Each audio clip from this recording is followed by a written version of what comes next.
So the other day I had a live stream with an attorney based out of California by the name of Brother Martin Collins. You can check out the interview. I'll put that in the link. It's a little bit choppy. As you guys know, I'm in Uganda, so it's a little bit difficult a lot of times to use my live streams, which is why I'm trying to upload more regular classic videos as I typically do. But we were talking about this idea of creating a super PAC, political action committee that is solely catered towards the needs, rights, and desires of African American men. It's never been done. We're trying to hopefully get it accomplished. And this is something that we want to do. However, we were going over some of the hurdles. I mean, a lot of brothers were asking some very pertinent questions in the live stream, in the live chat. What about this? What about that? How do we do this? And they're very, very, very, very great questions. And I appreciate you, black men, for coming to the fort with bringing your intellectual capacities to that conversation so that we can get those things answered. I wasn't even thinking of such hurdles. But what I kind of got from the gist of this situation is that black men are skeptical to support ideas involving other black men. And before we started the Manosphere space, I guess what we all felt that black men didn't want to support because black men were apathetic, black men were cheap, black men, you know, they're just kind of shady. They want shit for free. And I mean, obviously, there are black men that fit that profile. Okay. That is the profile of some brothers. That's some profile of anybody in any gender, any race, any sexuality, any lifestyle, any religion will fit that. But in particular, the reason why it takes a lot longer for black men to support ideas like super PACs or ideas like conferences or conventions, this is a valid reason. Black men are tired of getting scammed. And black men are tired of putting their trust in people that will try to swindle them and take advantage of them. It takes a lot longer for black men to come around. All right. And a lot of times we criticize them for not supporting us. Like, you know, the black women get supported and all that. And I mean, I understand those arguments. And I've been, I guess, frustrated, not for me per se, because people say, well, brother, if you wasn't in the black male space and if you were in other spaces where, you know, the whole black community can benefit off your content, you would be doing much better. And that's probably true. But when it comes to black men, I feel like I'm more needed in a space. I feel like brothers have given me the opportunity to have the best audience, and I definitely appreciate them. I think the other concern that we got to be patient with our black men is that a lot of them are afraid of being scammed. Okay? Black men have been swindled by people in the black church, people in certain industries, people whatever, and they've given their time, they've given their money, they've given their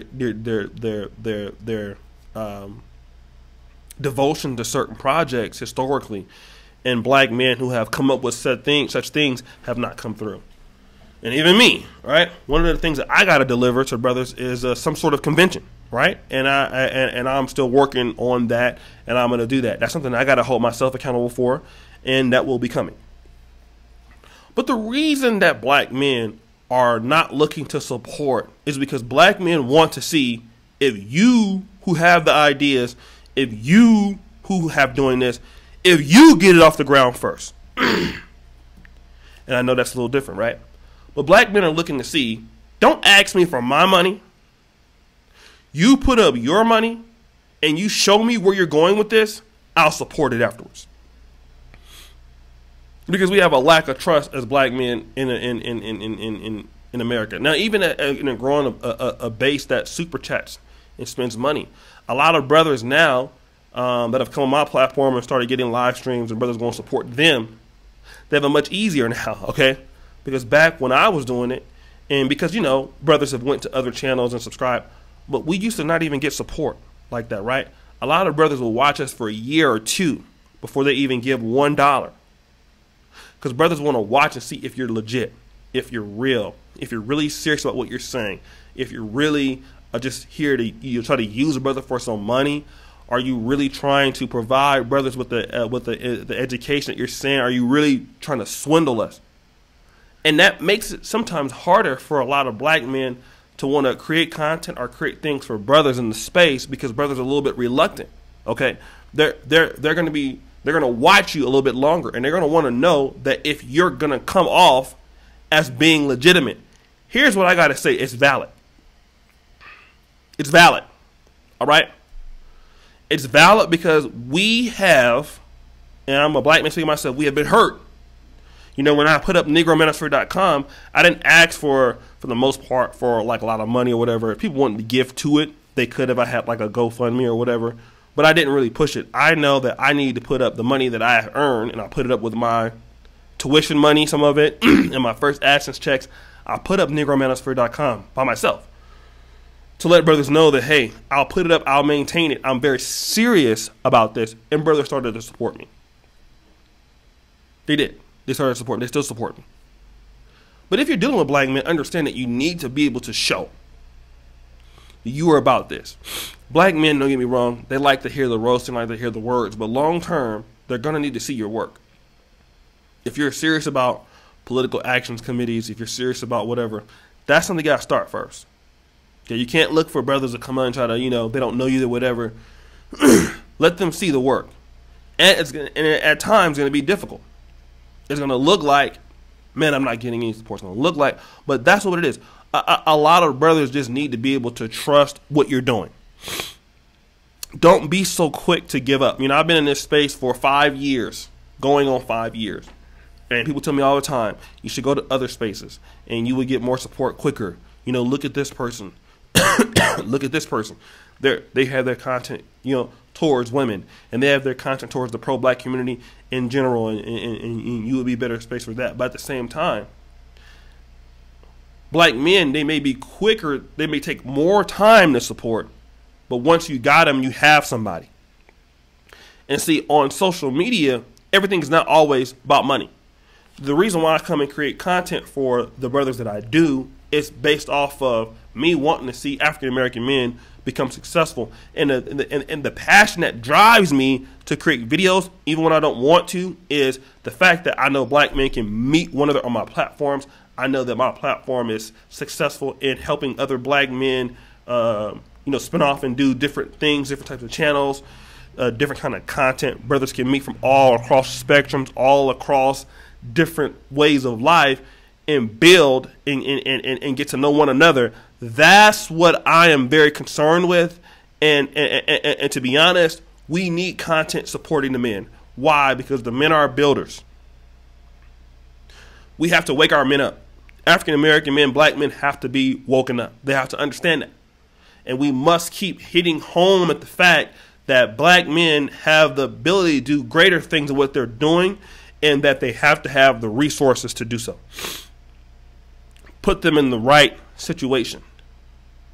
And this is what we want to do. We want to continue to attack that point, and we really want to be constitutive in that fact, is that, hey, we got to prove ourselves to other brothers, but once you've proven yourself to them, you have somebody. And we need to be able to value those relationships. If you're in a black business, a brother may take some time a little bit longer to buy from you. Doesn't mean that he doesn't like you.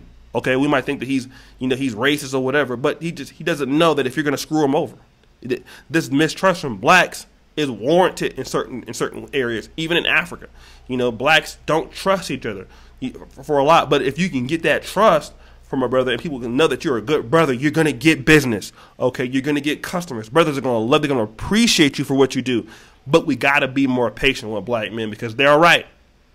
Okay, a lot of brothers are screw ups. A lot of brothers have messed up the ways for other black men, and they have to watch you and see if you are the real deal. So I wanted to put that out there, brothers. Make sure that you subscribe, hit the bell. Black Men Are Perfect t-shirts are pinned to the top of this comment. And guys, the buffoonery remains at an all-time high. Again, I'm in Africa, so if you hear like the noises and niggas slamming doors and stuff, I'm not in Poland. Poland people are a little bit more quieter, but in Africa, it's like noise, central dogs barking and all type of stuff. So, brothers, peace out. And as you know, the buffoonery remains at all-time high. I'm out.